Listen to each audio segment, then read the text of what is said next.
Mr. Oliver. Thank you for having me on your show. You'll have to excuse me, I've been choking. Yes, it is good to see you.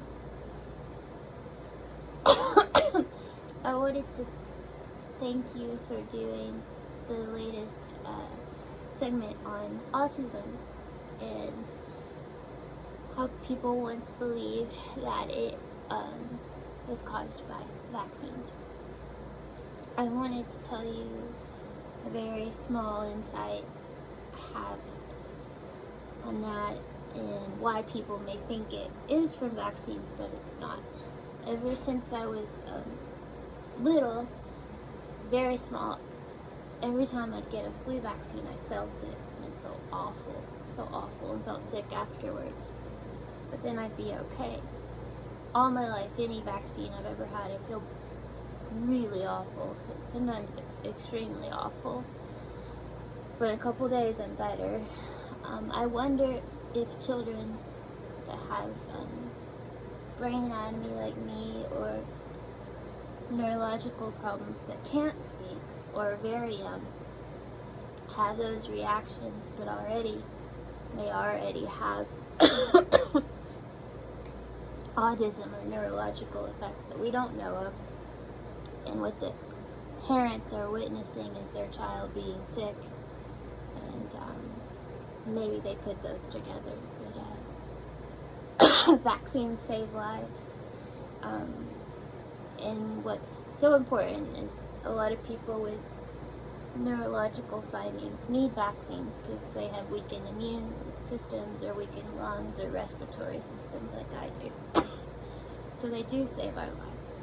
I wanted to thank you for that first. And my friend Lester Holt, I wanted to talk to him, but I told him Taylor Swift really bothered me, and then he had Taylor on the show the next time. So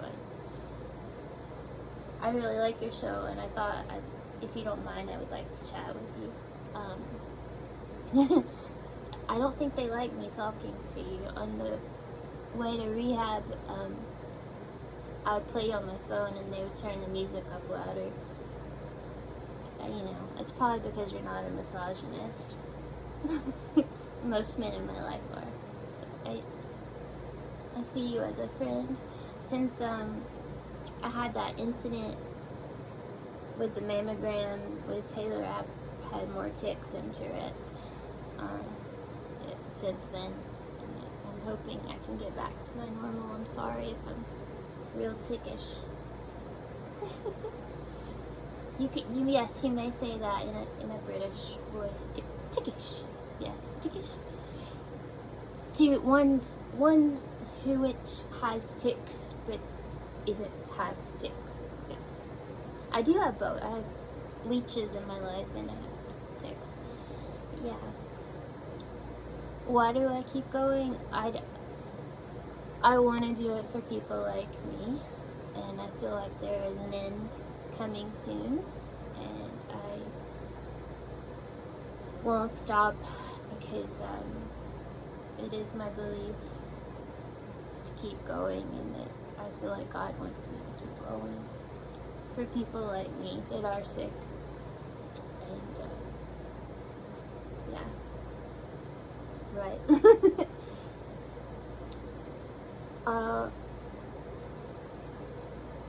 What's been really hard for me lately? I've been going back to when I started, like, doing the time of trying to figure out how long I'm going to be here and putting memories together. I have somewhat a photographic memory, which sucks because I remember bad things really bad, and I remember good things really good sometimes. But Instagram, all the photos and things, I can spatially put those out. But I came home from Asheville, and my closet and everything was geared to Ryan Adams, and he showed up on my phone with a chest. It looked like a chest I had, full of notes to God about what I wanted. Oh, thank you for the Kleenex.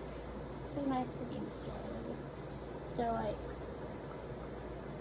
they brainwashed me into thinking that someone would actually care about me. And they put that, in my home, in my clothing, in my belongings. And, that's the seed they put, is there's actually someone that you really liked all your life really cares about you. But, and then he, musically, was just really mean. And a lot of it was just really hard, I don't know. So nice, and then, I don't know.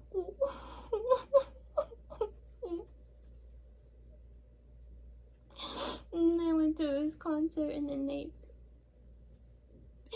put me in this bar, and there was this wedding, and I left with this sand person.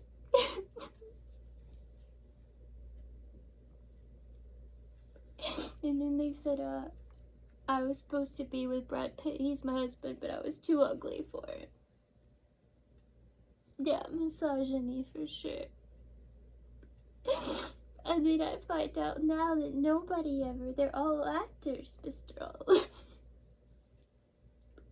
Actors that have supported my abuse and the women that have abused me.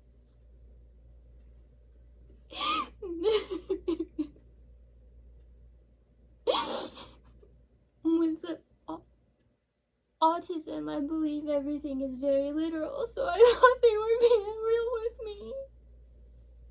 And not actors. I thought they really cared about me.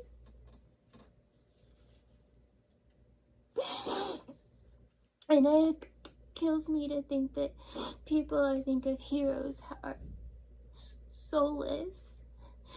Directors I looked up to as heroes, like Spielberg and Mr. Scorsese. Mr. Tarantino.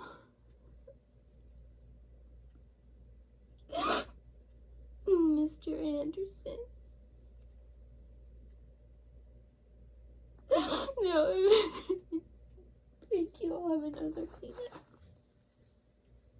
It just seems like nobody cares about me, Mr. Oliver. It's just to get me to do things. And I'm sick. I feel sick all the time. And now I have rats in my room.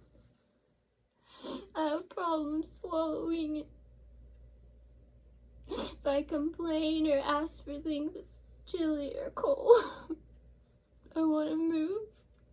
I don't care. I don't care if I leave in January. I want to move now.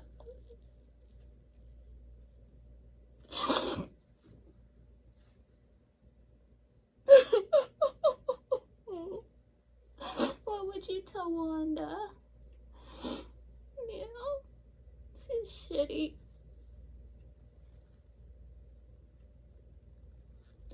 And I love my family. I love all my brothers.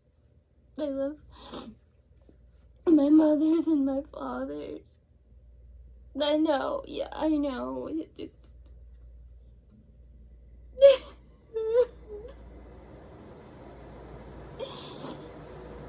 I wished, Mr. Oliver, I knew what they wanted from me. And I really want to be near Bob. He seems like the only person that loves me or cares about me is my dad. The rest just seem to think it's hilarious, Everyone thinks it's hilarious.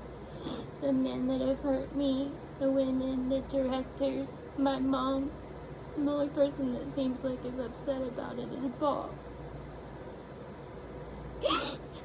And Jesse.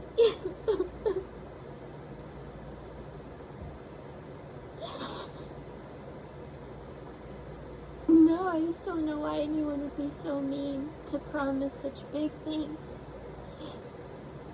And be so cruel. Do I look like Jesus to you?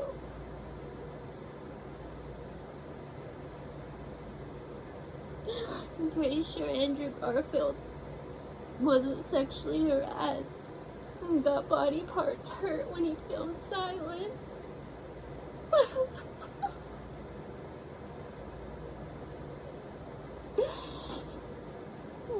What if they'd asked me or told me it would be this long? If I knew it wouldn't be this long, I still would have done it, Mr. Oliver. I still would have. What if they'd said, you can't? I don't believe you can. I would say, let me try. Because that's who I am.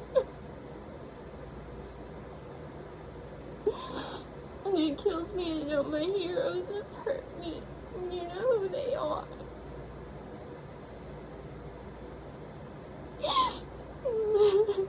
Thank you for the Kleenex. Do British people cry on TV like this? Probably not. Can I ask you a question that may sound racist, but I truly don't know? Are there any black people in Australia? How come no one on our show that is Australian is African American? Or African? Or of color? There are, thank you. I figured. Aborigines. Mr. Oliver, will you still be my friend? It seems like whoever they make all the